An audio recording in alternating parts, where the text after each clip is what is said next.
नमस्कार मित्रों, मैं गौरव सिंह आपके सामने प्रस्तुत कर रहा हूं प्रख्यात रोमांटिक थ्रिलर राइटर राजवंश जी द्वारा लिखित पुतली उपन्यास का 5वां और अंतिम भाग। दरवाजे की घंटी सुनते ही रजनी ने जल्दी से बढ़कर दरवाजा खोला, लेकिन दरवाजे पर रामचंद्र उसे धकेलता हुआ अंदर आ गया और बोला, दम क्यों निकल गया मुझे देखकर। वह मैं रजनी हकलाई। मैं जानता हूँ अपने नए आशिक मोहन का इंतज़ार हो रहा होगा। मुझे तुम्हारी एक एक क्षण की खबर मिलती रहती है। तुम समझती हो कानून से मैं छुपा हुआ फिर रहा हूँ, तो तुम्हें आज़ादी नसीब हो गई है। मैं जानता हूँ मोहन कितनी रात तक यहाँ रहता है। माँ की सेवा की आड़ में क्या क्या गुल खिलाए जाते हैं। राम, भगवान के लिए आहिस्ता बोलो, माँ की तबीयत खराब है। आज मैं आहिस्ता नहीं बोलूँगा, रामचंद्र ऊंचे स्वर में बोला। मैंने 5 वर्ष तक तुम्हारे खानदान का खर्चा उठाया है, तो इसलिए नहीं कि आज तो मेरी मजबूरी से फ़ायदा उठाकर किसी मर्द की बाहों में खेलने लगो। रामचंद्र, आंखें निकालती हो मुझ पर। रामचंद्र आंखें निकालकर बोला, मेरी ही बिल्ली मुझ पर म्याऊं। भको मत, रजनी गुस्सैल लहजे में बोली। मेरा अब तुमसे कोई संबंध नहीं है। खूब, एक नया पंछी जाल में फांस लिया है, इसलिए मुझसे कोई संबंध नहीं रहा। रामचंद्र व्यंग्यात्मक मुस्कुराहट के साथ बोला।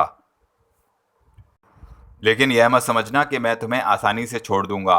मेरे टुकड़ों पर 5 वर्ष तक पलने के बाद आज किसी और की बाहों में चली जाओगी, जबकि मैं कानून से भागा फिर रहा हूँ। अचानक रजनी की नज़र अंदरूनी दरवाजे की तरफ गई। वहां उसकी बीमार माँ हैरत से आंखें फाड़ी खड़ी थी। रजनी चीख पड़ी, माँ! लेकिन माँ कुछ न बोली। रजनी ने माँ के कंधे पकड़कर कहा, तुम क्यों उठाई माँ? तुमसे किसने कहा था उठने को? मैंने सब कुछ सुन लिया है, माँ कंपकपाती आवाज़ में बोली। यह झूठ है माँ, यह सब झूठ है, बकवास है। रामचंद्र ने एक जहरीला कहकहा लगाया और बोला, यह सब सही है बुढ़िया।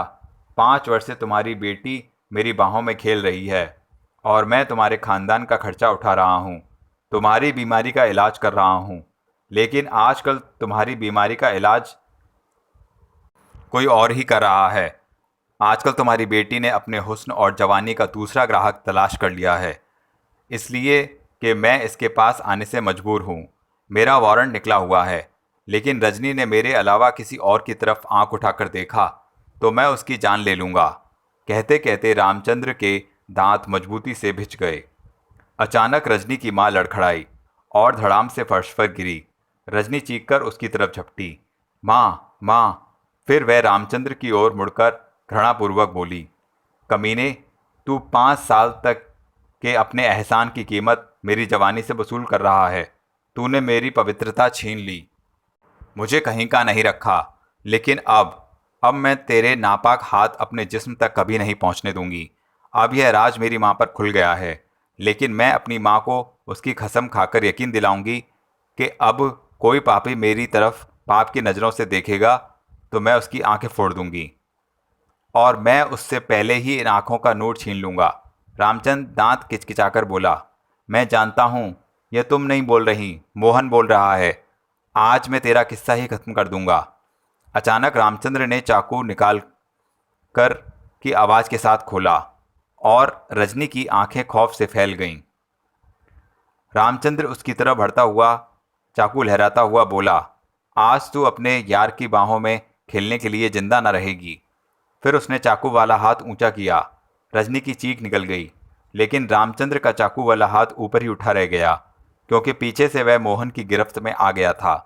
मोहन ने पीछे से रामचंद्र को गिरफ्त में लिए लिए कहा, मैं ठीक मौके पर पहुंच गया रामचंद्र, अब तुम अपने को कानून की गिरफ्त से नहीं बचा सकते।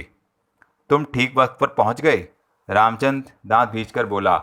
मेरे दिल में से एक साथ 2 कांटे निकलेंगे।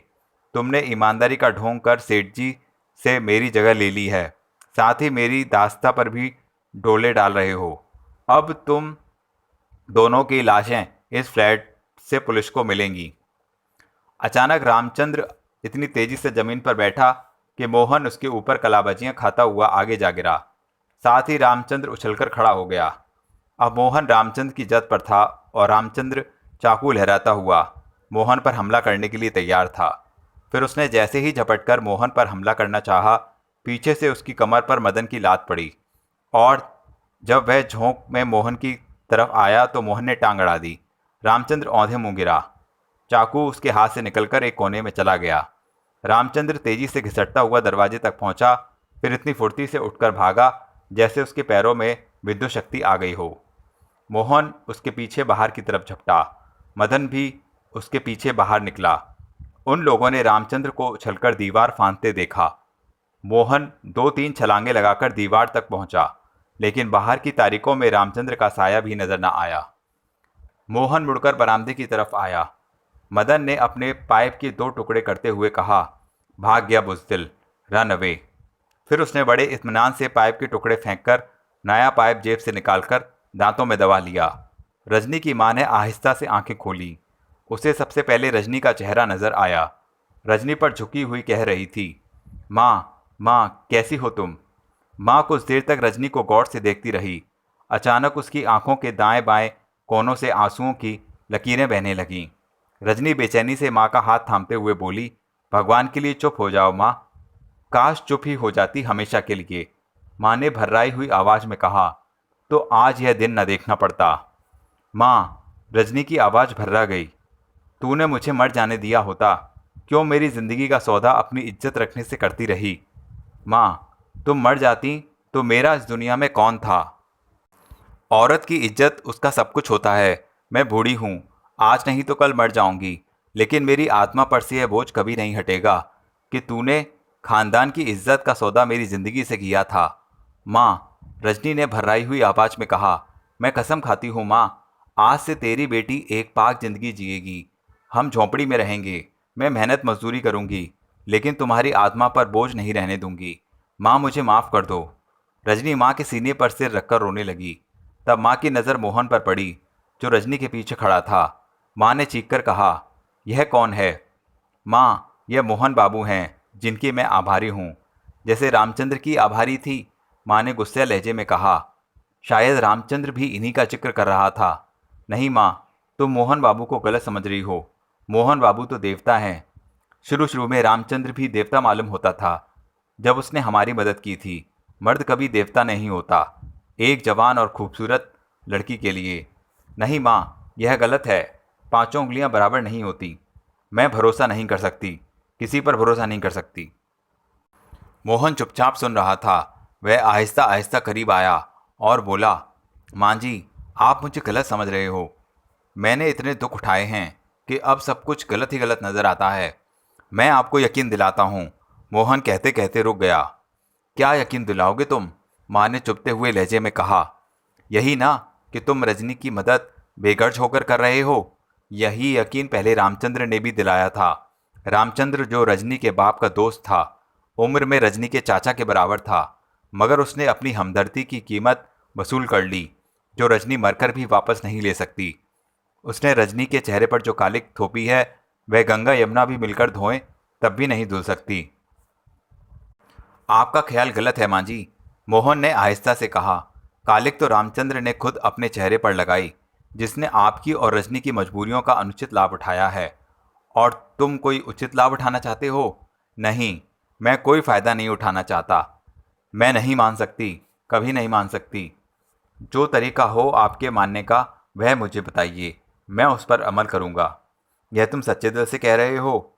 इतने ही सच्चे दिल से जितने से मैं अपनी माँ के सामने कोई वादा कर सकता हूँ। अगर सच है तो मेरी रजनी का हाथ हमेशा के लिए थाम लो।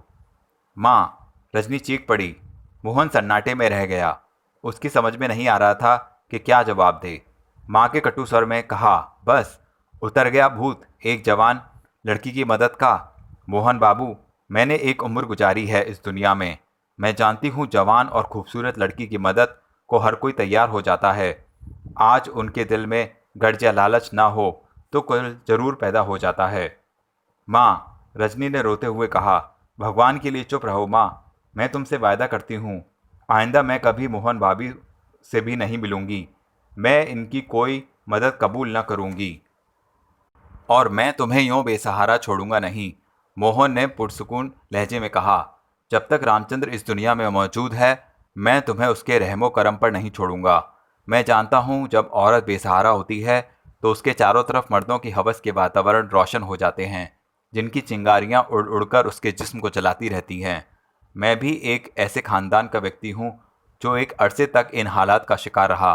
मैं जानता हूँ बेबसी और बेकसी की हालत में आदमी कैसे आंखें फाड़ फाड़ कर इस सच्चाई को तलाश करता है जिनसे उसे केवल जवान का ही सहारा मिल सके।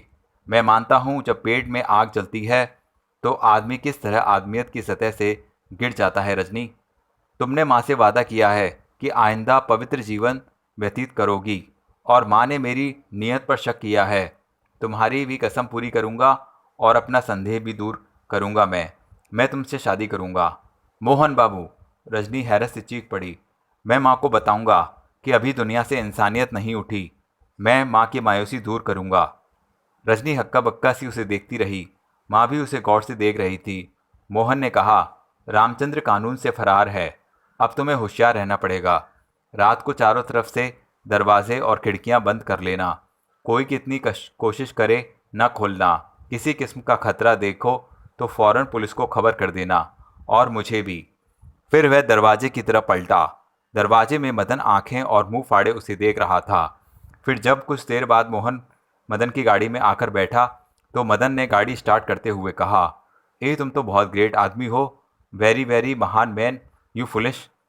मदन ने फिर कहा, लेकिन यह कैसे हो सकता है? तुम्हारी शादी तो आशा से हो चुकी है।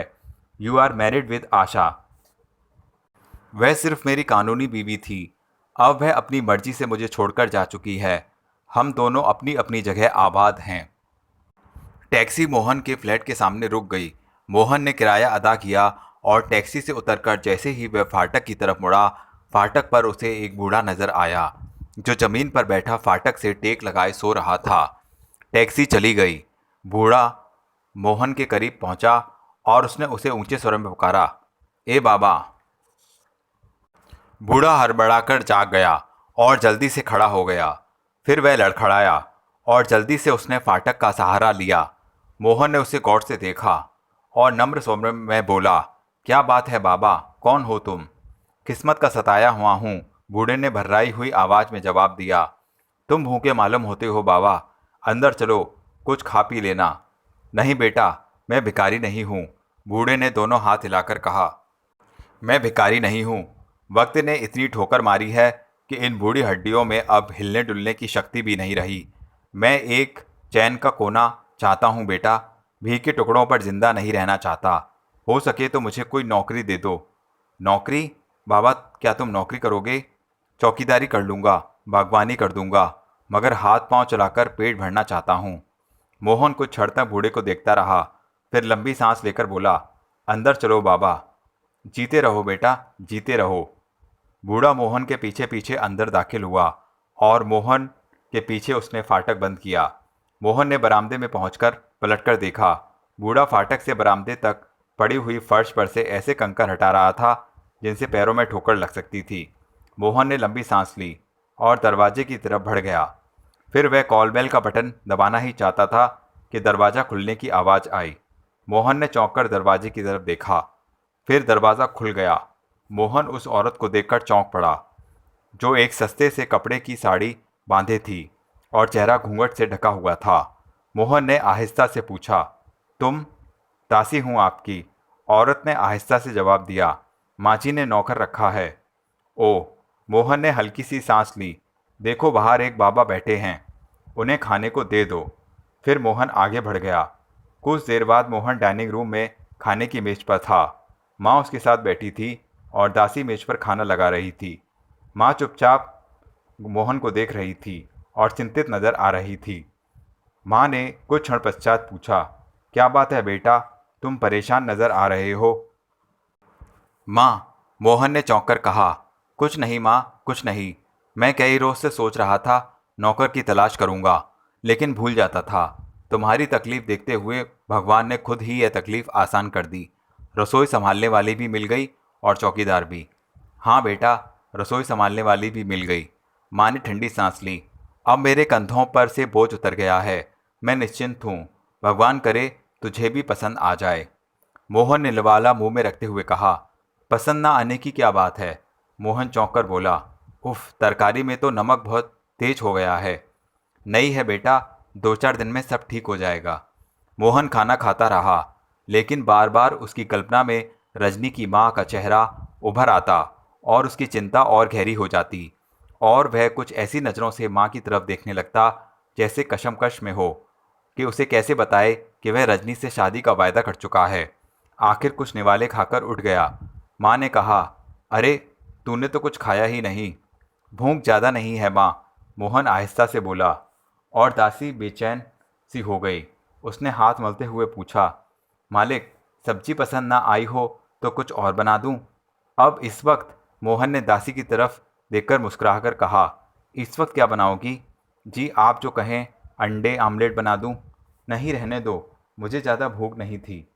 फिर मोहन खाने के कमरे से निकल गया, लेकिन अपने कमरे में पहुंचकर उसकी बेचैनी कम ना हुई। वह सोच रहा था वह किस तरह माँ को बताए। पता नहीं माँ राजी हो या ना हो। माँ तो आशा को ही बहू समझती है। आशा, मोहन के अधरों पर एक घृणात्मक मुस्कुराहट रेंग गई। कितना फर्क है आशा और रजनी में, उसने सोचा। एक मगरूर और जिद्दी लड़की और रजनी एक नम्र दिल और हमदर्द औरत। वह हालात की ठुकराई हुई है। अगर रजनी को इस वक्त सहारा ना मिला तो बर्बादी और तबाही के गहरे गार में गिरती चली जाएगी। मोहन ने सिगरेट सुलगाया और धीरे धीरे कश लेता हुआ कमरे में टहलने लगा। वह बेचैनी, वही चिंता, कभी रजनी की सूरत कल्पना में आ जाती, कभी उसकी माँ की और कभी आशा की कल्पना भी उभरती, लेकिन मोहन उसे जहन से झटक देता। उसे खुद अंदाज़ा ना हो सका कि वह कब तक यूं ही टहलता रहा। फिर क्लॉक ने 12 घंटे बजाए, तब मोहन चौंका और उसके जहन में ख्याल उभरा, माँ को बता ही देना चाहिए, बता ही देना चाहिए। वह सिगरेट एस्ट्रे में बुझाकर कमरे से निकला और माँ के कमरे की तरफ गया। माँ के कमरे में रात का बल्ब जल रहा था। मोहन ने दरवाज़ा खोला तो ठिठक कर रुक गया। कमरे में माँ अकेली ना थी। कमरे में दासी मौजूद थी, जो माँ के बिस्तर पर बैठी माँ के पैर दबा रही थी। माँ को झपकी सी आ रही थी। मोहन कुछ देर खड़ा रहा। इसी दौरान में माँ ने दासी से कहा, जा बिटिया, अब तू सो जा, 12 बज चुके हैं। नहीं माँ, मुझे अभी नींद नहीं आ रही, पहले आप सो जाइए, फिर मैं सो जाऊंगी। मोहन के ओठों पर हल्की सी मुस्कुराहट आई और कमरे में लौट आया। वह सोच रहा था, माँ ने दासी तो अच्छी नौकर रखी है। मोहन बाथरूम से निकला तो दासी उसके कपड़े लिए खड़ी थी। मोहन ने चौंक कर उसकी तरफ देखा, फिर कपड़े उसके हाथ से लिए। कपड़े पहनकर जब गले में नेकटाई बांधी तो दासी ने आगे बढ़कर उसकी नेकटाई की ग्रह ठीक की। मोहन ने उसे गौर से देखा। फिर दासी ने मोहन को कोट पहनाने में मदद की। मोहन ने कंधा उठा दिया। मोहन ने उसकी तरफ देखकर मुस्कुराकर पूछा, माँ ने बहुत अच्छा चुनाव किया है, तुम तो बहुत काम करती हो। जी, माँ का नहीं, यह तो आपका चुनाव है, दासी ने आहिस्ता से कहा। हैं? मोहन ने सवालिया नज़रों से उसे देखा। आप अगर नापसंद कर देंगे तो माँ भी मुझे निकाल देगी। नापसंद? मोहन ने मुस्कुराकर कहा, मैं सोच रहा हूँ ऐसी दासियाँ तो मुकद्दर से ही मिल पाती हैं। दासी ने घूंघट के पीछे से गौर से मोहन को देखा। फिर जब मोहन ने जूते पहने तो दासी जल्दी से बैठकर उसके फीते बांधने लगी। मोहन ने जल्दी से कहा, हाय हाय, ये क्या करती हो? अपना फ़र्ज़ पूरा कर रही हूँ। फिर उसने फीते बांधने के लिए अपनी साड़ी के पल्लू से जूतों की टोह चमकाई और उठती हुई बोली, नाश्ता तैयार है। नाश्ते के कमरे से मोहन निकला ही था कि सामने दासी नज़र आ गई। उसने मोहन का पोर्टफोलियो उसकी तरफ बढ़ा दिया। मोहन ने पोर्टफोलियो लिया और एक नज़र दासी पर डालता हुआ बाहर की तरफ बढ़ गया। मोहन दफ्तर से उठा तो उसकी तबीयत बहुत परेशान थी। चेहरे पर गहन चिंता के चिन्ह थे। सिर में हल्का हल्का दर्द भी हो रहा था। वह बरामदे में अपना माथा दबाता हुआ बढ़ा। फिर जैसे ही वह दरवाजे पर रुका, दरवाज़ा खुल गया। मोहन हैरत से दासी की तरफ देखा। दासी ने उसके हाथ से पोर्टफोलियो ले लिया। मोहन ने मुस्कुराकर कहा, जब से तुम घर में आई हो मुझे कॉल बेल बजाने का मौका ही नहीं मिलता। तुम्हें कैसे अंदाज़ा हो जाता है कि मैं आ रहा हूँ? आदत हो गई है। आपके आने का पता उसी वक्त चल जाता है जब आपकी टैक्सी फाटक पर रुकती है। मोहन मुस्कुराता हुआ कमरे में आया। दासी ने पोर्टफोलियो रखकर जल्दी से मोहन का कोट उतारा, नेकटाई खोली और बैठकर जूते के फीते बांधने लगी। मोहन ने ठंडी सांस लेकर कहा, इतना ख्याल तो माँ भी नहीं रखती मेरा। वह माँ है मगर मैं तो दासी हूँ। लेकिन सब दासियाँ तो ऐसी नहीं होती, हो जाती हैं अगर उन्हें अपने फ़र्ज का एहसास हो जाए। दासी की पूजा मालिक की सेवा है। और जो दासियां इस पूजा से दूर रहती हैं उसके मन को कभी चैन नहीं मिलता। मोहन लॉन्ग चेयर पर नींदराज होकर अपना माथा रगड़ने लगा। दासी ने कहा, चलिए हाथ मुंह धोकर खाना खा लीजिए, मैं तरकारी गर्म करती हूँ जाकर। मोहन खाना खाकर लौटा तो उसके चेहरे पर फिर वही चिंता थी। उसने सिगरेट सुलगाई और लॉन्ग चेयर पर लेटकर धीरे धीरे कश लेने लगा। वह हाथ से माथे को मसलता जाता था। उसने आंखें बंद कर रखी थीं। कुछ क्षण पश्चात उसे अचानक अपनी पेशानी पर नरम नरम उंगलियों की मसल का एहसास हुआ। मोहन ने चौंक कर आंखें खोलीं। दासी माथा मसल रही थी। अरे यह तुम क्या कर रही हो? आपके सिर में दर्द हो रहा है ना? ओह मगर तुम। हर्ज ही क्या है, आपकी सेवा तो दासी का धर्म है। मोहन चुपचाप लेटा रहा। दासी ने उसके बालों में तेल डाला और आहिस्ता आहिस्ता सिर की मालिश करती रही। मालिश होते होते मोहन को ऐसा महसूस होने लगा जैसे उसके दिमाग पर एक नशा सा छाता जा रहा हो। कितना सरूर था, कितनी लज्जत थी इन उंगलियों की मसल में। मोहन की आंखें बोझिल हो उठीं और फिर वह सो गया। और जब वह सो गया तो दासी के हाथ रुक गए।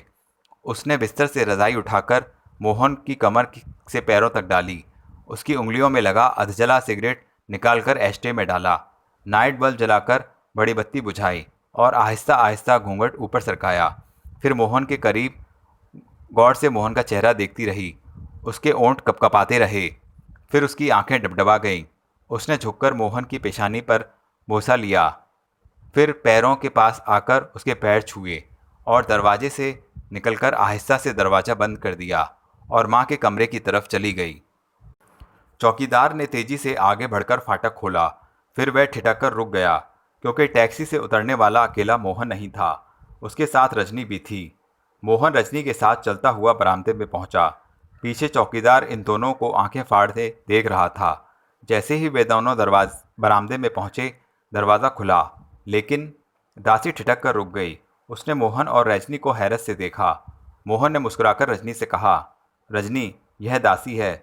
जब से यह घर में आई है सारा घर इस तरह संभाल लिया है जैसे यह घर उसके सलीके का प्रशिक्षक हो। फिर वह दासी की तरफ मुड़कर बोला, और दासी, यह तुम्हारी होने वाली छोटी मालकिन है। रजनी गौर से दासी को देखती रही। दासी पीछे हटकर दीवार से टिक गई थी। मोहन ने रजनी का बाजू पकड़कर कहा, आओ रजनी, तुम्हें माँ से मिलाऊं। जैसे ही दोनों माँ के कमरे में दाखिल हुए, माँ ठिठक्कर दोनों को देखती रह गई। मोहन आगे बढ़कर बोला, माँ, यह रजनी है जिसका जिक्र मैंने तुमसे सुबह किया था। माँ कुछ ना बोली और गौर से रजनी को देखती रही। मोहन ने माँ के करीब पहुंचकर आहिस्ता से कहा, माँ, भगवान के लिए कोई ऐसी बात ना कहना जिससे रजनी के दिल को दुख पहुंचे। बहुत मासूम है माँ, इसे सहारा ना मिला तो कल के समाज में एक ऐसी औरत की वृद्धि हो जाएगी जिसकी मौजूदगी आज के नौजवानों को जहर के प्याले पिला रही है। माँ फिर भी ना बोली। उसने ओठ बड़ी मजबूती से भिंचे हुए थे। मोहन ने उसके कंधे हिलाकर कहा, बोलो ना माँ, भगवान के लिए कुछ तो बोलो। क्या बोलूँ बेटा? माँ ने लंबी सांस लेकर कहा, अपनी कसम देकर तूने पहले ही मुंह पर ताले डाल दिए हैं। माँ, मोहन ने घबराकर रजनी की तरफ देखा। रजनी चुपचाप गुमसुम खड़ी थी। मोहन ने फिर माँ की तरफ देखा और बोला, माँ, मैंने कितना समझाया था सुबह तुम्हें। तुमने कभी रजनी को करीब से नहीं देखा। उसके दिल के दागों को देखोगी तो फूट फूट कर रोने लगोगी। माँ, रजनी हमारे उस इतिहास की जिंदा मिसाल है जिसकी कुर्बानियों ने भगवान के उस आकाश को भी हिलाकर रख दिया होगा जिस आकाश के ऊपर बैठा भगवान हम इंसानी कठपुतलियों की डोरें थामे तमाशा देखता रहता है। हाँ माँ, दुनिया का हर आदमी एक कठपुतली है जिसकी डोर माहौल के साथ हाथ में होती है। रजनी भी एक ऐसी कठपुतली है जिसे वक्त और माहौल के इशारों पर चलना पड़ा और आज वह तबाही और बर्बादी के गार के उस तहाने पर खड़ी है जहाँ से वह गार में जा गिरी हो। इस गंदगी में से फिर कभी ना निकल सकेगी। आज हमने इसे ठुकराया तो हमारा यह जुर्म वक्त कभी माफ़ ना करेगा। माँ, कभी माफ़ ना करेगा। और रजनी से शादी करके तू आशा के साथ जो जुल्म करेगा उसे क्या वक्त माफ़ कर देगा? आशा, आशा, आशा, मोहन चीख पड़ा। तुम पागल हो गई हो माँ। जिस औरत ने तुम्हारे एक बेटे की जान ले ली, दूसरे बेटे को पुलिस स्टेशन ले जाकर जलील किया, तुम्हारे साथ बदतमीजी का सलूक करके तुम्हारा अपमान किया, आज भी तुम उसी का नाम रटती हो। क्या हो गया है तुम्हें माँ? अभी तूने कहा था आदमी वक्त और माहौल के हाथों की कठपुतली होता है। यह एक ना भुलाई जाने वाली हकीकत है। आशा भी एक कठपुतली ही है जिसकी डोर वक्त और माहौल के हाथ में थी। वह वक्त और माहौल जिसने आशा के इर्द गिर्द सोने चांदी की चमचमाती दीवारें खड़ी की थी। बाप का लाड़ प्यार देखा था, लेकिन वही आशा। बस करो माँ, अपना सिर दीवार से मार लूँगा। मुझे नफ़रत है उस औरत से। और यह भी सुन लो माँ, मैंने जब से होश संभाला है तुमसे कुछ नहीं मांगा। आज मैं तुमसे रजनी के रिश्ते की भीख मांग रहा हूँ। अगर माँ के हाथों प्यासे बेटे को यह बूंद ना मिली तो यकीन जानो माँ, मैं अपनी जान दे दूँगा। मोहन, माँ चीख पड़ी। यह मेरा आखिरी फैसला है माँ, मोहन धीरे से बोला। रजनी को अपने चरण छूने की इजाज़त दो। फिर वह दरवाजे की तरफ मुड़ा, लेकिन रजनी वहाँ मौजूद न थी। रजनी तेजी से दरवाजे से निकली। फिर जब वह बरामदे में पहुंची तो उसने सिसकियां सुनी।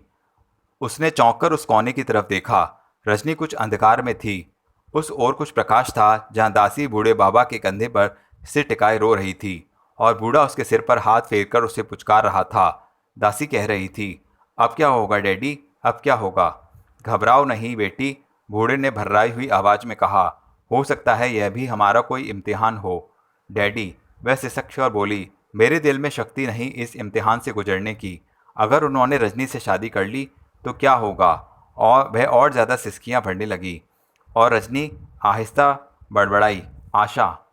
बूढ़े और आशा ने चौंक कर रजनी की तरफ देखा और आशा जल्दी से अपने आंसू पोंछते हुए बोली, हाँ, मैं आशा हूँ रजनी, तुम्हारी सहेली आशा। तुम ही हो वह हस्ती हो जिसने मोहन बाबू को मेरे करीब लाने में मदद की, और आज तुम ही उन्हें मुझसे छीनकर दूर ले जा रही हो, जहाँ तक मेरी आंखों की रोशनी भी ना पहुँच सके। नहीं, रजनी ने आहिस्ता से कहा, यह नहीं होगा आशा। तुम मेरी सहेली हो, मेरी बहन हो। मैं समझती थी तुम आज भी वैसी ही जिद्दी और मगरूर औरत होगी। तुम मोहन बाबू को छोड़कर चली गई हो और कभी वापस ना आओगी, लेकिन तुम वापस आ गई हो आशा। मैं तुम्हारे और मोहन बाबू के बीच की दीवार न बनूंगी। और अचानक अंदर से मोहन की पुकार सुनाई दी, रजनी। और रजनी तेजी से भागती हुई बरामदे से उतरी और फाटक से निकल गई। फिर सड़क पर पहुंचकर भी वह भागती ही चली गई, एक बार भी पलटकर नहीं देखा। साथ ही वह सोचती भी जा रही थी, उसे मर जाना चाहिए। उस जैसी औरत के लिए दुनिया में कोई जगह नहीं। उसे मर जाना चाहिए, उसे मर जाना चाहिए। वह भागती ही रही, भागती ही रही। वह सोचती रही, एक सहारा था, वह भी छिन गया। लेकिन पराए दरख्त की छांव को अपने गमों की धूप पर डालने का उसे क्या हक था? मोहन आशा का था, उसी का रहेगा। वह आशा की मुजरिम है, वह अपनी माँ की मुजरिम है, जिसे एहसानियत को ठेस पहुंचाकर उसने रामचंद्र का खिलौना बनना मंजूर किया। वह उस काबिल नहीं कि किसी को मुंह दिखा सके। उसे मर जाना चाहिए, उसे मर जाना चाहिए। रामचंद्र रजनी के फ्लैट की दीवार पर से सिर निकाल ही रहा था कि अचानक किसी गाड़ी की हेडलाइट्स की रोशनी दिखाई दी। रामचंद्र जल्दी से नीचे झुक गया। रजनी के फ्लैट के कंपाउंड में उसने टैक्सी रुकते देख ली और उसमें से मोहन बड़ी तेजी से उतरा। रामचंद्र के दांत मजबूती से भिज गए, उसकी आंखों में खून उतर आया।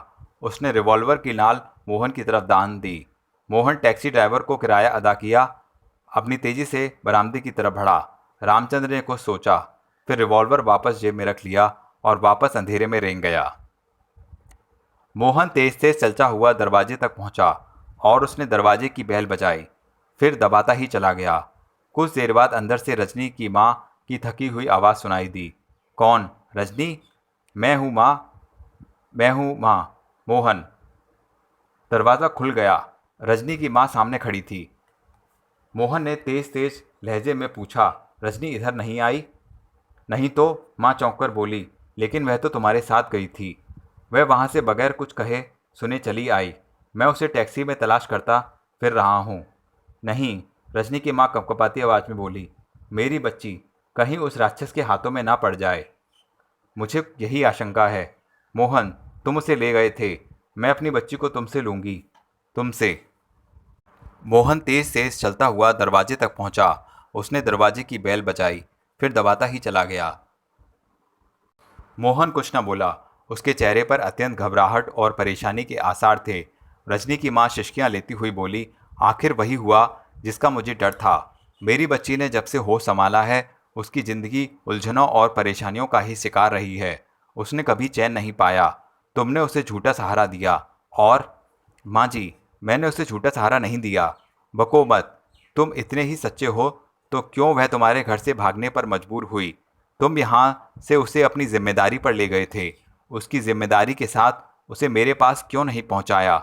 याद रखो मोहन, मेरी रजनी को कुछ हो गया तो मैं तुम्हें कभी भी माफ़ नहीं करूँगी। माँ जी, मैं अपनी कसम खा के कहता हूँ, आपकी रजनी को आपके सामने जिंदा लाऊंगा या खुद जिंदा नहीं रहूंगा। फिर वह तेजी से बाहर की तरफ मुड़ा। ठीक उसी वक्त किसी गाड़ी की हेड लैम्प की रोशनी नजर आई। गाड़ी सीधी अंदर घुसती चली आई और रजनी की माँ जल्दी से आगे बढ़ती हुई चीखी, रजनी, मेरी बच्ची। रजनी कार से उतरी और मोहन रजनी को गौर से देखता रह गया। रजनी के माथे पर सुहाग की बिंदियां चमक रही थी और मांग में सिंदूर भरा हुआ था और गले में ताज़ा फूलों का गजरा पड़ा था। फिर मोहन की नज़र उस आदमी पर गई जो रजनी के बाद कार से उतरा था। वह मदन था और मदन के गले में भी वैसा ही फूलों का गजरा था जैसा रजनी के गले में पड़ा था। उस समय उसके चेहरे पर बला की संजीदगी थी। रजनी और मदन दोनों बरामदे के नीचे खड़े थे और मोहन और रजनी की माँ उन दोनों को हक्का बक्का से देख रहे थे।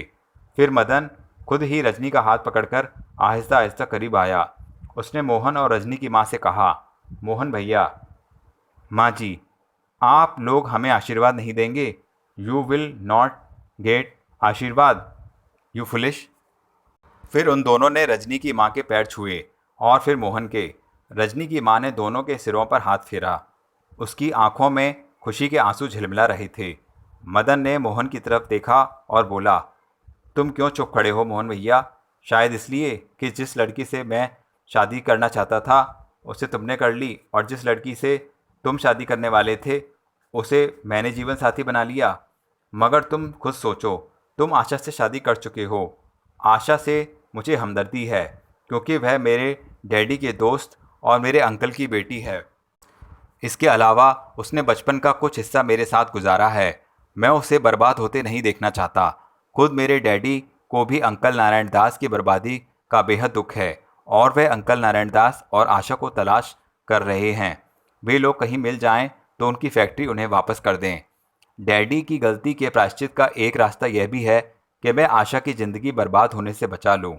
और अगर तुम रजनी से शादी कर लेते तो आशा की ज़िंदगी हमेशा के लिए बर्बाद हो जाती। वैसे भी रजनी को मैंने इन दिनों बहुत करीब से देखा है और मैंने यह भी महसूस किया कि रजनी ऐसी किश्ती की तरह है जो हालात की धारों पर संयोगवश बगैर मल्लाह के तेज़ी से बह रही है। किसी भी वक्त भंवर में यह किश्ती उलट सकती थी। वही आज होने वाला था।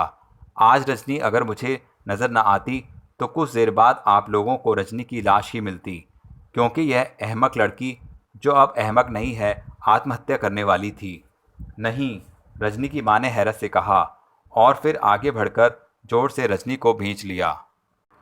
ड्राइवर ने स्कूल के घंटे की आवाज़ सुनी और जल्दी से सीधा खड़ा होकर अंदर की तरफ देखने लगा। ठीक उसी वक्त उसके कंधे से कंकरी आकर टकराई। ड्राइवर ने चौंक कर इधर उधर देखा। सामने ही एक लड़की उसे इशारा करके मुस्कुरा रही थी। ड्राइवर को अपनी तरफ बुलाया और ड्राइवर बराबर उसकी तरफ खिंचता चला गया।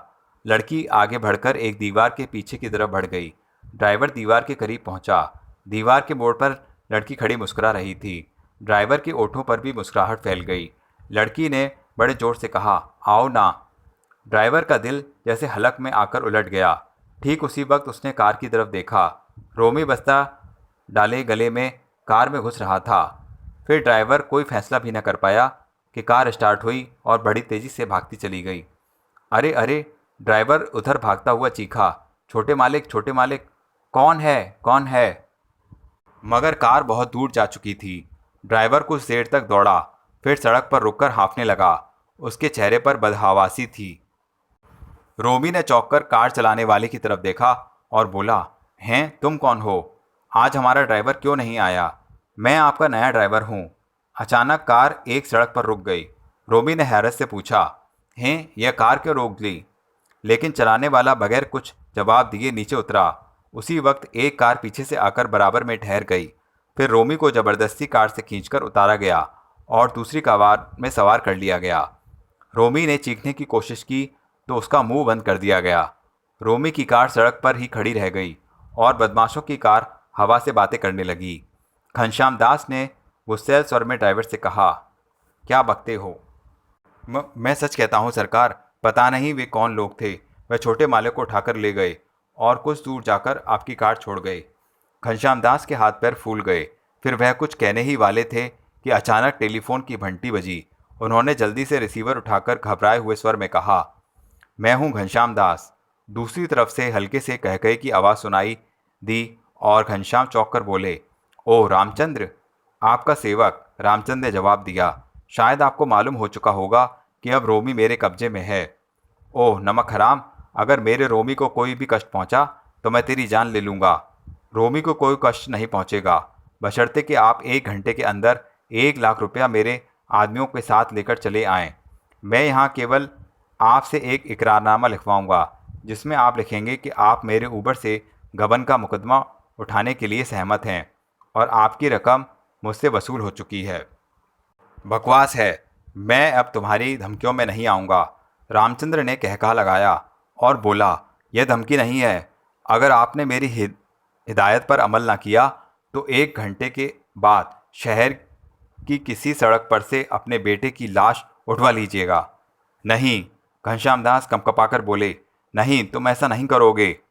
ऐसा न करने की एक शर्त है, 1 लाख रुपए समेत आपकी वहाँ मौजूदगी और मुकदमे को खारिज करने के इकरारनामे पर दस्तखत। कागजात तैयार हैं? मैं आ रहा हूँ। समझदार हैं। रोमी आपका इकलौता बेटा है और उसकी ज़िंदगी दौलत से ज़्यादा अहमियत रखती है। लेकिन याद रखिए, अगर पुलिस को सूचना दी गई तो रोमी को ज़िंदा ना पाएंगे। मुझे बहरहाल पता चल ही जाएगा।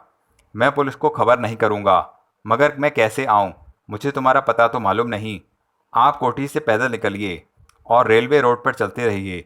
कहीं ना कहीं से मेरी गाड़ी आपको ले लेगी। मैं आ रहा हूँ। घनश्याम दास ने घबराकर रिसीवर रख दिया। लगभग 10 मिनट बाद घनश्याम दास सड़क पर पैदल चल रहे थे। उनके हाथ में बैग लटक रहा था और उनकी आंखें घबरा घबरा कर इधर उधर कुछ तलाश कर रही थीं। कोई आधे घंटे तक उन्हें इसी तरह सड़क पर चलना पड़ा। फिर एक गाड़ी उनके नज़दीक आकर रुकी। उसकी खिड़की खुली और घनश्याम दास ने चौंक कर देखा। एक अजनबी ने उन्हें इशारे से करीब बुलाया। फिर वह कार में सवार हो गए। कार के अंदर अंधेरा था और खिड़कियों पर पर्दे पड़े हुए थे। घनश्याम दास को दोनों तरफ से आदमियों ने घेर रखा था। फ़ोन की घंटी की आवाज़ सुनकर आशा चौंक पड़ी। वह मोहन के कमरे की सफाई कर रही थी। मोहन बाथरूम में था। आशा ने बाथरूम की तरफ देखा, फिर रिसीवर उठाकर बोली, कौन है? ज़रा मोहन को टेलीफोन पर बुला दो, दूसरी तरफ से कहा गया। इतने में मोहन बाथरूम से निकल आया। आशा ने जल्दी से घूंघट इतना लंबा कर लिया कि मोहन उसे पहचान ना सके। मोहन ने उससे पूछा, कौन है फ़ोन पर? नाम नहीं बताया मालिक, आपको पूछ रहा है। मोहन ने रिसीवर उठाकर कान से लगाते हुए कहा, मोहन स्पीकिंग। मैं हूँ रामचंद्र। ओह रामचंद्र। मोहन सोच में डूब गया। तुम्हें मुझसे क्या काम है? तुम्ही से तो सबसे बड़ा काम है, रामचंद्र ने जवाब दिया। जानते हो मैं इस वक्त कितनी मजबूत पोजीशन में हूँ। इस वक्त तुम्हारे सेठ घनश्याम दास और रोमी दोनों मेरे कब्जे में हैं। ओह, मोहन चौंक कर बोला, और अगर तुम उसके वफादार हो तो अवश्य उनकी ज़िंदगी चाहोगे। उनकी ज़िंदगी चाहते हो तो 1 घंटे के अंदर रजनी को लेकर तुम्हें मेरे पास पहुंचना होगा। मगर रजनी तो मदन की बीवी बन चुकी है। इसके जिम्मेदार तुम ही हो। मदन का रास्ता तुमने ही खोजा था। मदन से मुझे कोई सरोकार नहीं। मुझे रजनी चाहिए। रजनी जो 5 वर्ष तक मेरी बाहों में रही है। मैं यह बर्दाश्त नहीं कर सकता कि अब वह किसी और की बीवी बनकर चैन से जीवन व्यतीत करे और मैं रुकावट की आग में सुलगता रहूं। याद रखो, अगर 1 घंटे के अंदर अंदर तुम रजनी को लेकर वहां नहीं पहुंचे तो घनश्याम दास और रोमी को ख़त्म कर दूंगा। नहीं, मोहन ने कहा, तुम सेठ जी और रोमी को नहीं मार सकते। कम से कम मेरी ज़िंदगी में तो यह असंभव है। तब ठीक है, रजनी को लेकर चले आओ। मैं आ रहा हूँ। मगर मगर किस तरह? तुम रजनी को लेकर रेलवे रोड पर आ जाओ। मेरी गाड़ी तुम्हें वहाँ से ले लेगी।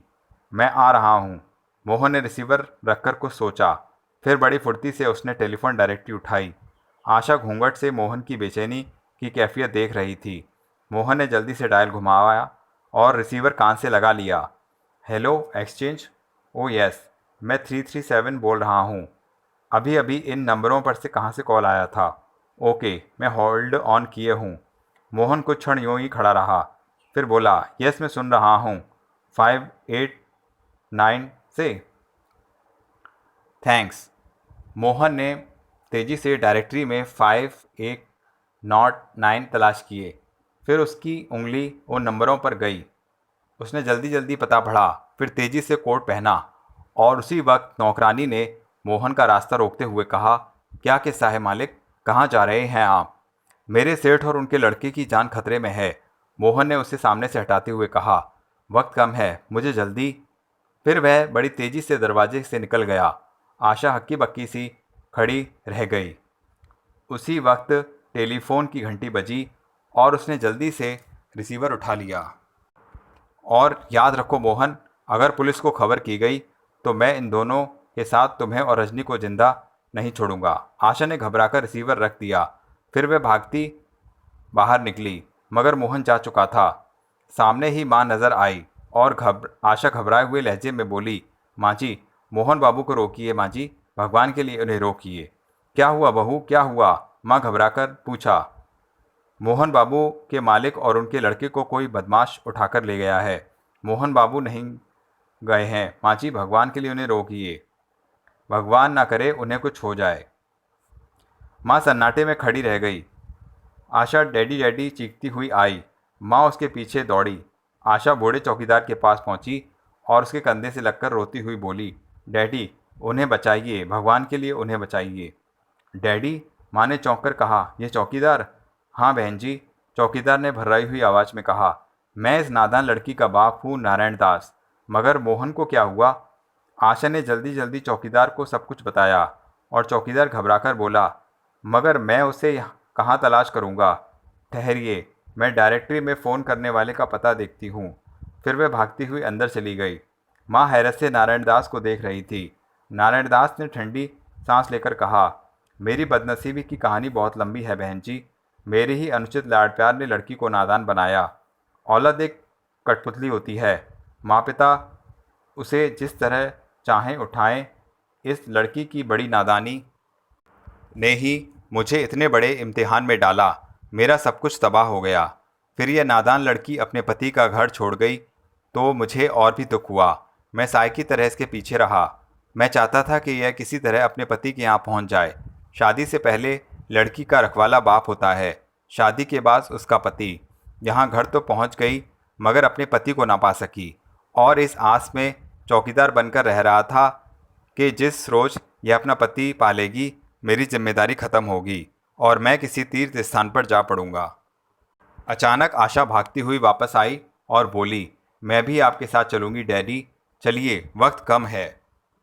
मोहन और रजनी रेलवे रोड पर इधर उधर देखते हुए तेज तेज चल रहे थे। कुछ देर बाद दोनों के नज़दीक में एक कार आकर रुकी।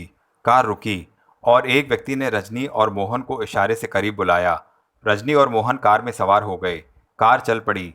कार पर खिड़कियों पर पर्दे पड़े थे, इसलिए बाहर का दृश्य नजर न आता था और मोहन के इर्द गिर्द बैठे हुए बदमाशों ने चाकू खोल रखे थे। मोहन चुपचाप बैठा रहा। जब कार कुछ दूर निकल गई तब मदन ने अपनी गाड़ी क्वार्टर के पीछे से सड़क पर निकाली। बहुत दूर जाने वाली कार की हिप लाइट एक सुर्ख नुक्ते की तरह नजर आ रही थी। मदन उस पर नजरें जमाए कार दौड़ाता रहा। उसने अपनी गाड़ी की अगली रोशनियां बुझा रखी थी ताकि उन कार वालों को संदेह न हो जाए जिसमें मोहन और रजनी को बैठाया गया था। मदन के दांतों में पाइप भी मौजूद था। बहुत देर बाद अगली कार एक इलाके में एक कोठी के कंपाउंड में रुक गई। मदन ने अपनी गाड़ी रोक ली, फिर वहीं कच्चे में उतार दी और खुद उसमें से उतरकर पैदल ही चलने लगा। अचानक उसकी पीठ पर तेज रोशनी पड़ी और मदन चौंक कर मुड़ा। एक टैक्सी थी जो उसके पीछे उसके करीब ही आकर रुक गई और आशा की आवाज़ सुनाई दी, मदन बाबू आप हैं? आशा। मदन उछल पड़ा। उसके दांतों में से पाइप निकलकर नीचे गिर पड़ा। तुम यहाँ कहाँ? मोहन बाबू की जान खतरे में है। मुझे मालूम है, मदन जल्दी से बोला। उन्हें और रजनी को सामने वाली कोठी में ले जाया गया है। तुम यह टैक्सी छोड़ दो, उन लोगों को संदेह हो जाएगा। They will feel doubt, you foolish. Asha और नारायणदास बहुत जल्दी से टैक्सी से उतर पड़े। मदन ने चौंक कर नारायणदास की तरफ देखा। घनश्याम दास ने कपकपाते हाथों से कलम थाम लिया। उसके माथे पर पसीने की बूंदें कांप रही थीं। रामचंद्र ने मुस्कुराकर कहा, दस्तखत कीजिए सेठ जी। अब भी आपको दौलत जाने का दुख हो रहा है, जबकि आपके रोमी की जान मेरी मुट्ठी में है। और मेरे रोमी को मेरे सामने ले आओ, मैं दस्तखत कर दूंगा। दस्तखत तो आपको हर हालात में करने होंगे। रोमी आपके पास उस वक्त पहुंचेगा जब आप दस्तखत कर चुके होंगे। अच्छा, मुझे एक नज़र दिखा ही दो। ओह, आप ये समझ रहे हैं कि मैंने उसे मार डाला है? रामचंद्र मुस्कुराया। और खैर, वह आपकी आंखों के सामने होगा। रामचंद्र ने एक आदमी को इशारा किया जो हॉल के कमरे के ऊपर गैलरी में खड़ा था। उसने सिर हिलाया। कुछ क्षण पश्चात ऊपर गैलरी से रोमी की आवाज़ सुनाई दी, डैडी, डैडी, मुझे बचाइए डैडी। रोमी, मेरे बच्चे। घनश्याम दास बोल उठे। ओ सेठ जी। रामचंद्र ने रिवॉल्वर हिलाया। पहले दस्तखत, वरना अभी रिवॉल्वर शोला उगलता है। उन्होंने रिवॉल्वर का रुख रोमी की तरफ किया। घनश्याम दास जल्दी से घिघियाकर बोले, नहीं नहीं, मैं दस्तखत कर रहा हूँ। वक्त का तकाजा यही है। रामचंद्र मुस्कुराया। घनश्याम दास ने इकरारनामे पर दस्तखत कर दिए। रामचंद्र ने इकरारनामा उठाया और बोला, शुक्रिया सेठ जी, अब हमारे बीच कोई झगड़ा नहीं। अब तो रोमी को दे दो, बस थोड़ी देर और सब्र कीजिए। रामचंद्र मुस्कुराकर बोला, सर। अचानक एक आदमी अंदर आकर बोला, मोहन और रजनी आ गए। मोहन? घनश्याम दास चौंक पड़े। इतने में मोहन और रजनी अंदर आए और उधर से रोमी चिल्लाया, मोहन भैया, मुझे बचाइए। मोहन एकदम से झपटा, लेकिन अचानक रामचंद्र जीने की तरफ मुड़ा और बोला, खबरदार, अगर तुमने एक कदम भी बढ़ाया तो रोमी की लाश तड़पी पाओगे। मोहन ठिठक कर रुक गया। ऊपर रोमी का मुंह उस आदमी ने बंद कर लिया और रोमी मचल रहा था। घनश्याम दास ने कहा, रामचंद्र, तुमने वादा किया था कि मैं इकरारनामे पर दस्तखत कर दूं तो तुम रोमी को छोड़ दोगे। अब उसे छोड़ दो। मैं अपने वायदे पर कायम हूँ, रामचंद्र ने कहा, लेकिन वह वादा कुछ देर बाद पूरा करूँगा। फिर वह रजनी से बोला, तुम आ गई रजनी, तुमने रामचंद्र की ताकत देख ली। तुमने 5 वर्ष तक मेरे टुकड़ों पर गुजारा किया। मैंने तुम्हारी माँ का इलाज पर रुपया पानी की तरह बहाया, तुम्हारे भाइयों को कॉन्वेंट में पढ़ाया, तुम्हें ऊंची सोसाइटी और बंगले की सहूलियतें दीं। उनका बदला तुमने यह दिया कि मेरी मजबूरियों से लाभ उठाकर तुमने मोहन की बाहें आबाद की। अब तुम मदन से शादी करके बाकी ज़िंदगी ऐश करने के ख्वाब देख रही थी। तुम उस अहमक की दौलत पर ऐश करती और मैं रुकावट की आग में झुलसता। यह नामुमकिन है रजनी। तुम मेरा खिलौना हो, मेरा ही खिलौना रहोगी। मैं सारे प्रबंध पूरे कर चुका हूँ।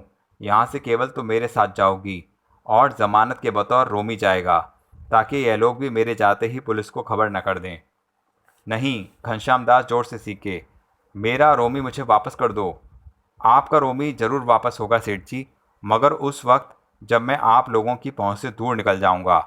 मैं किसी भी तरह उसे आपके पास भेज दूंगा। इस दौरान आपने पुलिस को सूचना देने की कोशिश की तो नतीजा रोमी की मौत होगी। सब लोग सन्नाटे में खड़े रह गए थे। रामचंद्र ने रजनी की तरफ इशारा किया, अब क्या सोच रही हो रजनी, आओ मेरे साथ आओ। रजनी ने बदहवासी से मोहन की ओर देखा और रामचंद्र से कहा, आओ वरना गोली मार दूंगा। रजनी कपकपाती हुई रामचंद्र की तरफ बढ़ी। मोहन ने हरकत करने की कोशिश की थी कि रामचंद्र ने हवाई फायर किया और बोला, अगर तुमने जरा भी हरकत की तो मैं रोमी को गोली मार दूंगा। मोहन वहीं ठिठक कर रह गया। रजनी रामचंद्र के पास पहुंची ही थी कि अचानक 2 आदमी नारायण दास और आशा को धकेलते हुए अंदर आए और रामचंद्र मुस्कुराकर बोला, ओह आशा देवी। मोहन ने चौंककर आशा को देखा, जो नौकरानी के लिबास में थी, मगर इस वक्त उसके चेहरे पर घूंघट नहीं था। वह बेचैनी से मोहन की तरफ बढ़ी और मोहन हैरत से बड़बड़ाया, आशा तुम? आशा नहीं, आपकी दासी मेरे सरताज। आशा रोती हुई बोली, यह सब क्या हो रहा है? कुछ नहीं आशा देवी, रामचंद्र मुस्कुराकर बोला, मैं अपना हक वसूल कर रहा हूँ। फिर वह रजनी को लिए पीछे हटता हुआ उल्टे पांव सीढ़ियाँ चढ़ने लगा। मोहन ने फिर रामचंद्र की तरफ देखा और बोला, तुम्हें तुम्हारा हिस्सा मिल चुका है रामचंद्र, फिर तुम रोमी को क्यों नहीं छोड़ते? रोमी उस वक्त तक मेरे पास रहेगा जब तक मैं किसी सुरक्षित स्थान पर ना पहुंच जाऊं। अचानक रोमी ने जोर लगाकर अपने आप को छुड़ा लिया और चीख कर बोला, मोहन भैया, मुझे बचाइए।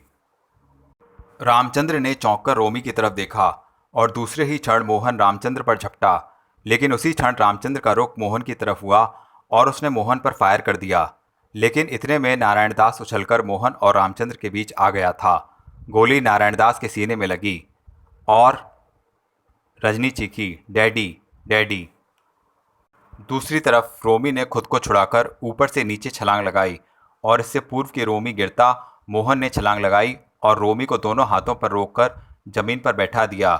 रामचंद्र ने फिर मोहन पर गोली चलाई और गोली मोहन के बाजू में लगी और वह रोमी समेत लुढ़कता हुआ एक सोफे की आड़ में चला गया। रामचंद्र गोली चलाने के लिए हाथ उठा ही रहा था कि रजनी ने उसके मुंह पर हाथ मारा। रामचंद्र बिलबिला गया। रिवॉल्वर उसके हाथ से छूटकर गिरा और दूसरे ही क्षण मोहन ने सोफे के पीछे से छलांग लगाई। लेकिन इतने में रिवॉल्वर दूर खड़े एक बदमाश ने उठा लिया था। वह फायर करने ही वाला था कि मोहन ने उसके हाथ पर एक ठोकर मारी और रिवॉल्वर उसके हाथ से निकल गया। मोहन ने उसके जबड़े पर घूंसा मारा और वह बिलबिलाकर दूसरी तरफ पलट गया। रामचंद्र रजनी को खींचता हुआ ऊपर की तरफ झपटा और मोहन ने उसकी टांग पकड़ते हुए कहा, रामचंद्र, तुम्हारा ड्रामा खत्म हो गया। रजनी एक आदमी की पत्नी है, तुम उसे नहीं ले जा सकते। रामचंद्र ने मोहन के माथे पर ठोकर मारनी चाही।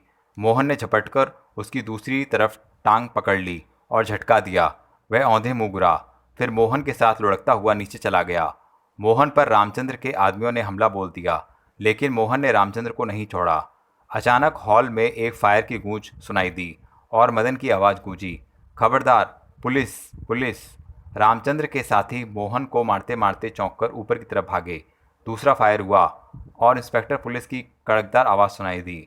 मोहन ने रामचंद्र की गर्दन में कैंची डाल ली थी। रामचंद्र के साथी हाथ उठाए हुए रुक गए। रामचंद्र को इंस्पेक्टर ने गिरफ्त में ले लिया। मोहन अपना जख्मी हाथ दबाए हुए धीरे धीरे आशा के पास आया। रोमी सोफे के पीछे से निकलकर घनश्याम दास से लिपट गया था। आशा जख्मी नारायण दास के पास बैठी रो रही थी। घनश्याम दास ने बड़ी मुश्किल से आंखें खोली और उन्होंने आशा को देखा, फिर मोहन को देखा। डैडी, आशा रोती हुई बोली, यह क्या हो गया डैडी? डैडी, मोहन बड़बड़ाया, यह तुम्हारे डैडी हैं आशा? हाँ, नारायण दास कराते हुए बोले, मैं बदनसीब आशा का बाप हूँ, मगर तुम मुझे नहीं जानते। मैं तुम्हें बहुत पहले से जानता हूँ। मोहन बेटा, उस वक्त से जब तुम्हारे बाप एडवोकेट सोहनलाल जिंदा थे, मेरे वकील थे, मगर हक और इंसाफ के सच्चे पुजारी। एक बार उन्होंने मेरे एक नौकर को बचाते हुए मेरे खिलाफ मुकदमा लड़ा था। मैं हार गया था। मुझे 360 में सज़ा हो गई। यह सज़ा मेरी इज्जत पर एक दाग था। मैं गुस्से और इंतकाम के जोश में अंधा हो गया था और मैंने उन्हें गुंडा द्वारा मोटर से कुचलवाकर अपाहिज करवा दिया। आपने? मोहन आंखें फाड़कर रह गया। हाँ हाँ बेटा, मैं अंधा हो गया था उस वक्त। मैं ही तुम्हारी बर्बादी का जिम्मेदार हूँ, मगर मैं आज बहुत खुश हूँ। भगवान ने मुझे मेरे गुनाह के प्रायश्चित का मौका दे दिया। अब मेरी आत्मा बेचैन ना होगी। बेटा, भगवान के लिए मुझे माफ़ कर देना। मैं आशा का बाप हूँ। आशा की जिम्मेदारी अब मैं तुम्हें सौंप रहा हूँ। इसकी नादानियों को माफ़ कर देना और इसे अपनी पत्नी के बतौर कबूल कर लेना। डैडी, आशा सिसकियाँ लेती हुई बोली।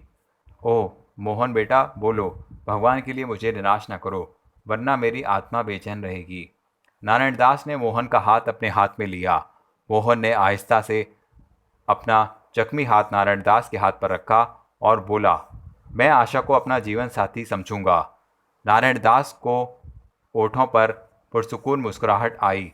उसका हाथ कांपा और फिर उसके हाथ मोहन का हाथ छूट गया और गर्दन एक तरफ लुढ़क गई। डैडी, आशा ने चीख मारी और आशा नारायण दास के सीने पर सिर रखकर बिलख बिलख कर रोने लगी। मोहन ने आहिस्ता से आशा के कंधे पर हाथ रखा। इंस्पेक्टर पुलिस ने अपना हैट उतार लिया। रजनी की आंखों में आंसू झलक रहे थे और उसके करीब ही खड़ी मोहन की माँ झिला में कुछ तलाश रही थी। मोहन और आशा के फेरे हो रहे थे। मोहन की माँ, रजनी की माँ, रजनी, मदन, घनश्याम और रघुनाथ करीब ही मौजूद थे। फेरों के बाद जब मोहन और आशा ने माँ के पैर छुए तो माँ के ओठों पर मुस्कुराहट फैल गई। उसने दोनों के सिरों पर हाथ फेरा और मुबारकबाद दी। फिर रघुनाथ ने आगे बढ़कर उनके सिरों पर हाथ फेरा और कागजों का एक छोटा सा बंडल आशा की तरफ बढ़ाते हुए बोले, यह मेरी तरफ से अपनी आशा बेटी के लिए एक तुच्छ दहेज है। नारायण दास की इस फैक्ट्री के कागज जो मैंने गलतफहमी में अपने कब्जे में ले लिए थे। अगर आज नारायण दास जिंदा होते तो वह भी आशा को यही दहेज देते। मैंने आशा के पिता की हैसियत से कन्यादान किया है और यह दहेज दे रहा हूँ। आशा ने कांपते हाथों से कागज लिए। उसकी आंखों में आंसू तैर रहे थे। फिर आशा मोहन ने रघुनाथ के पांव एक बार फिर छुए। फिर उन्होंने रजनी की मां के पैर छुए। उन्होंने दोनों को आशीर्वाद दिया। करीब ही खड़े मदन ने अपने पांव को बढ़ाते हुए कहा, हाय यह पांव रह ही गए। Also touch these you foolish. सब लोग हंस पड़े। कुछ देर बाद आशा और मोहन एक बड़ी सी तस्वीर के नीचे खड़े थे। यह तस्वीर मोहन की थी जिसमें राजन मोहन को प्यार कर रहा था। दोनों की आंखें डबडबा रही थीं। माँ करीब ही खड़ी हुई तस्वीर को देख रही थी। फिर उसने कांपते हुए लहजे में कहा, आज मेरा राजन जिंदा होता तो। कहते कहते उसकी आवाज़ भर्रा गई। उसकी आंखों से आंसुओं के कतरे लुढ़क गए। उसी वक्त पीछे से रोमी ने पुकारा, मोहन भैया। मोहन और माँ ने चौंक कर रोमी की तरफ देखा जो घनश्याम दास के खड़ा था। फिर रोमी बोला, मोहन भैया तुमने अपने छोटे भैया से तोहफा नहीं लिया। फिर वह मोहन के नज़दीक आ आया और बोला, तुम मुझसे लंबे हो, नीचे बैठो तब तोहफा दूंगा। मोहन ज़मीन पर बैठ गया। रोमी ने उसके गले में बाहें डालकर उसके कपोल पर प्यार कर लिया। यह रहा मेरा तोहफा। मोहन ने उसे जोर से लिपटा लिया और माँ वह गौर से रोमी को देखती रही थी। यह रोमी कब था? यह तो राजन था। राजन मरा कब था? वह तो जिंदा था, रोमी के रूप में। बिल्कुल वही अंदाज तो था मोहन के प्यार करने का। मेरा बेटा, मेरा राजन, माँ बेचैनी से बड़बड़ाई। रोमी ने माँ की तरफ देखा और माँ ने आगे बढ़कर रोमी को जोर से कलेजे से लगा लिया। मेरा राजन जिंदा है, मेरा राजन जिंदा है। वह पागल की तरह रोमी को बेतहाशा प्यार कर रही थी। तो मित्रों, इस तरह से यह पुतली उपन्यास समाप्त हुआ। आशा करता हूँ इसकी कहानी आपको अवश्य ही पसंद आई होगी। तो अगर आपने मेरे चैनल को अभी सब्सक्राइब नहीं किया है तो प्लीज़ इसे सब्सक्राइब करें और उनके वीडियोस को शेयर करें, अपने फ्रेंड्स रिलेटिव्स को बताएं। आपके लिए और भी अच्छे अच्छे रेयर दुर्लभ नॉवेल्स मैं लाता रहूँगा। धन्यवाद।